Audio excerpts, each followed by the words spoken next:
শৈলকুপা সরকারি degree college খুব সুন্দর একটা কলেজ। এখানে 11 ক্লাস 12 ক্লাস এবং ডিগ্রি পর্যন্ত চালু আছে।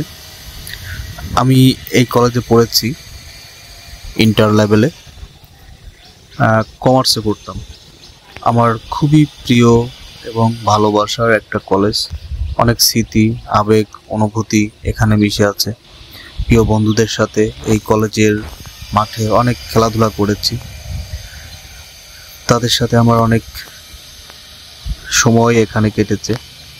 তাছাড়াও অনেক কিছুর সাক্ষী এবং ভালোবাসাময় একটা কলেজ এই কলেজ মাঠ। এখানে শৈলকুপার বেশিরভাগ ছেলে মেয়েদের পড়াশোনা করা একটা স্বপ্ন থাকে। আমাদের শৈলকুপা থানায় একটাই সরকারি কলেজ, কিন্তু এখানে আগে এতটা সুন্দর ছিল না। এখন নতুন করে এই নতুন ভবনটা হয়েছে, এই রাস্তাগুলো হয়েছে, এখন এই জন্য আরো একটু বেশি সুন্দর লাগছে।